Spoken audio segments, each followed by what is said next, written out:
Kita FM, Suara Rakyat Malaysia.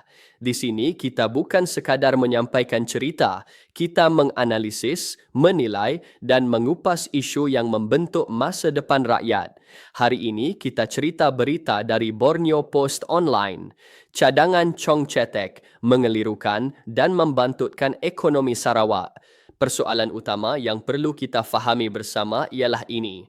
Apakah sebenarnya yang Sarawak tuntut dalam isu minyak dan gas? Adakah ia sekadar soal wang dan dividen atau ia soal kuasa, kedaulatan dan hak menentukan masa depan sendiri? Dan kenapa cadangan pegangan ekwiti 30% dalam Petronas dilihat sebagai satu langkah yang salah arah? Isu ini tercetus apabila pengurusi Parti Tindakan Demokratik Sarawak, Chong Cheng Jen, mencadangkan supaya Sarawak menerima pegangan ekwiti 30% dalam Petronas. Pada pandangan pertama, cadangan ini mungkin kedengaran menarik. 30% bukan angka kecil. Ada yang mungkin membayangkan aliran dividen, pulangan tahunan dan seolah-olah Sarawak mendapat bahagian yang lebih adil. Tetapi politik ekonomi tidak boleh dilihat dengan mata kasar. Apa yang kelihatan besar dari segi angka belum tentu besar dari segi kuasa. Di sinilah ahli Dewan Undangan Negeri Pujut, Adam Yee, tampil mengkritik cadangan tersebut dengan nada yang keras dan terus terang. Bagi beliau, cadangan itu bukan sahaja gagal menyentuh isu sebenar, malah mencerminkan satu pemikiran cetek yang berbahaya kepada masa depan ekonomi Sarawak. Kritikan ini bukan soal perbezaan parti semata-mata, ia menyentuh asas perjuangan Sarawak sejak sekian lama. Sarawak tidak berjuang semata-mata untuk mendapatkan bahagian keuntungan. Sarawak berjuang untuk hak ke atas sumber sendiri, hak untuk menentukan bagaimana sumber itu digunakan, hak untuk merancang pembangunan berdasarkan keperluan negeri, bukan keputusan yang dibuat di tempat lain. Dalam konteks ini, cadangan pegangan saham sebenarnya mengalihkan fokus perjuangan daripada kedaulatan kepada belas ihsan korporat. Adam Yee menegaskan bahawa ekonomi tidak dibangunkan dengan menunggu dividen tahunan. Ini satu kenyataan yang perlu kita hadam betul-betul. Dividen adalah hasil pasif. Ia bergantung kepada prestasi syarikat, keputusan lembaga pengarah, keadaan pasaran global dan pelbagai faktor yang Sarawak tidak kawal. Jika ekonomi negeri dibina atas harapan dividen, maka negeri itu meletakkan masa depannya di tangan orang lain. Sebaliknya, ekonomi yang kukuh dibina melalui kuasa merancang industri, kuasa menentukan penggunaan sumber, kuasa menarik pelaburan berdasarkan strategi sendiri, kuasa mencipta rantaian nilai dari huluan hingga hiliran. Semua ini memerlukan kawalan, bukan sekadar pemilikan saham minoriti. Pegangan 30% tidak memberi Sarawak kuasa menentukan kadar pengeluaran gas, lokasi pelaburan utama atau keutamaan pembangunan industri. Di sinilah konsep ilusi kuasa menjadi sangat penting. 30% saham mungkin memberi rasa memiliki, tetapi hakikatnya Sarawak masih tidak menjadi penentu. Dalam struktur korporat besar seperti Petronas, keputusan strategik ditentukan oleh pihak yang mempunyai kawalan majoriti dan pengaruh institusi. Sarawak akan kekal sebagai pemegang saham minoriti, menanggung risiko tetapi tidak mengawal hala tuju. Adam Yee menyifatkan keadaan ini sebagai satu bentuk penyerahan hak secara halus. Ia bukan penyerahan yang berlaku secara terbuka, tetapi melalui naratif manis, kononnya Sarawak akan mendapat manfaat besar. Inilah yang beliau maksudkan sebagai mengelirukan rakyat. Apabila rakyat diyakinkan bahawa saham akan membawa kemakmuran, mereka mungkin terlepas pandang hakikat bahawa kedaulatan sedang digantikan dengan pulangan keuangan yang tidak pasti. Analogi tanah pusaka yang digunakan oleh Adam Yee sangat kuat dan dekat dengan realiti masyarakat. Tanah pusaka bukan sekadar aset keuangan, ia simbol maruah, warisan dan masa depan. Hanya orang yang gagal memahami nilai sebenar tanah pusaka sanggup menyerahkannya dan berbangga menjadi pemegang saham minoriti. Begitulah juga dengan sumber minyak dan gas. Ia bukan sekadar komoditi tetapi asas kepada kuasa ekonomi dan politik negeri.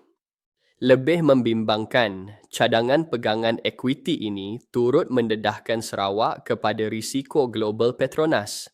Petronas beroperasi di pelbagai negara, terlibat dalam projek berisiko tinggi dan terdedah kepada turun naik harga tenaga dunia. Jika berlaku kerugian besar di luar negara, Sarawak sebagai pemegang saham akan turut menanggung kesannya. Namun, dalam masa yang sama, Sarawak tetap tidak mempunyai suara menentukan keputusan strategik tersebut. Risiko ditanggung bersama, tetapi kuasa tidak dikongsi secara adil. Ini jelas satu ketidakseimbangan yang berbahaya. Dalam ekonomi politik, siapa yang menanggung risiko sepatutnya mempunyai kuasa. Jika tidak, ia menjadi satu bentuk ketidakadilan struktur. Sarawak bukan sahaja tidak mendapat kawalan, malah terpaksa menanggung implikasi keputusan yang dibuat tanpa persetujuannya. Sebaliknya, kerajaan Sarawak hari ini memilih laluan yang berbeza. Laluan ini mungkin lebih sukar, lebih kompleks dan memerlukan perundingan panjang. Tetapi inilah laluan yang berasaskan kuasa sebenar. Menjadikan Petroleum Sarawak Berhad sebagai pengagregat gas tunggal adalah langkah strategik. Ia memberi Sarawak kuasa menentukan kepada siapa gas dijual, untuk tujuan apa dan pada harga bagaimana dalam konteks pembangunan tempatan. Apabila gas digunakan untuk pembangunan industri tempatan, nilai tambah dicipta dalam negeri. Kilang dibina, pekerjaan diwujudkan, rantaian bekalan tempatan berkembang dan kemahiran tenaga kerja meningkat. Ini adalah asas ekonomi bernilai tinggi, bukan ekonomi yang bergantung kepada dividen, tetapi ekonomi yang hidup, bergerak dan berkembang. Pendekatan ini juga memberi Sarawak kuasa tawar-menawar yang lebih kuat. Pelabur tidak lagi datang semata-mata untuk mengambil sumber mentah. Mereka datang untuk menjadi sebahagian daripada ekosistem industri. Ini mengubah kedudukan Sarawak daripada pembekal pasif kepada rakan strategik. Di sinilah perbezaan antara idea populis dan strategi sebenar. Idea populis sedap didengar, mudah difahami dan cepat mendapat sokongan, tetapi ia sering kosong dari segi kuasa. Strategi sebenar pula mungkin tidak popular, tetapi ia membina asas jangka panjang. Adam Yee jelas melihat cadangan Chong sebagai idea populis yang gagal memahami realiti perjuangan Sarawak. Sarawak tidak memerlukan jalan mudah yang salah arah. Sejarah telah menunjukkan bahawa negeri atau negara yang menyerahkan kawalan sumber strategik kepada pihak luar tidak pernah benar-benar berjaya membangunkan ekonomi sendiri. Tanpa hak, semua perancangan ekonomi menjadi rapuh. Tanpa kuasa, semua keuntungan menjadi sementara.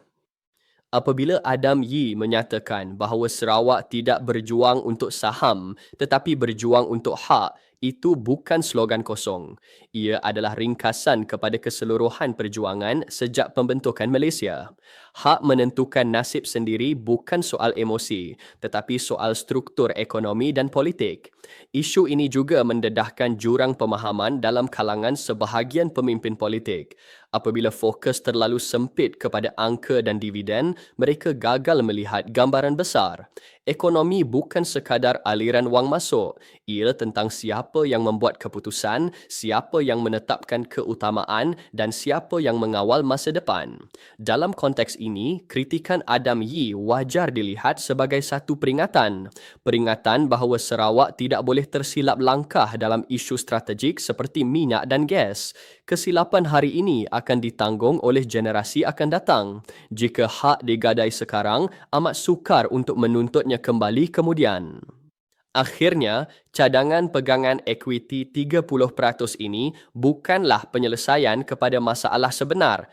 Ia hanya menukar bentuk pergantungan. Daripada bergantung kepada hasil sendiri, Sarawak akan bergantung kepada prestasi korporat. Daripada menuntut kuasa, Sarawak akan menunggu ihsan. Dan ini jelas bertentangan dengan semangat perjuangan negeri. Sarawak memerlukan pemikiran yang mendalam, berani dan berpandangan jauh, bukan cadangan cetek yang mengelirukan rakyat dan membantutkan ekonomi. masa depan Sarawak tidak boleh dipertaruhkan dengan ilusi kuasa. Itu dia ulasan dari Kita FN, suara dari hati rakyat Malaysia. Jangan lupa, kita bukan sekadar mendengar, kita menganalisis, menilai dan bertindak. Jumpa lagi dalam segmen seterusnya. Terima kasih.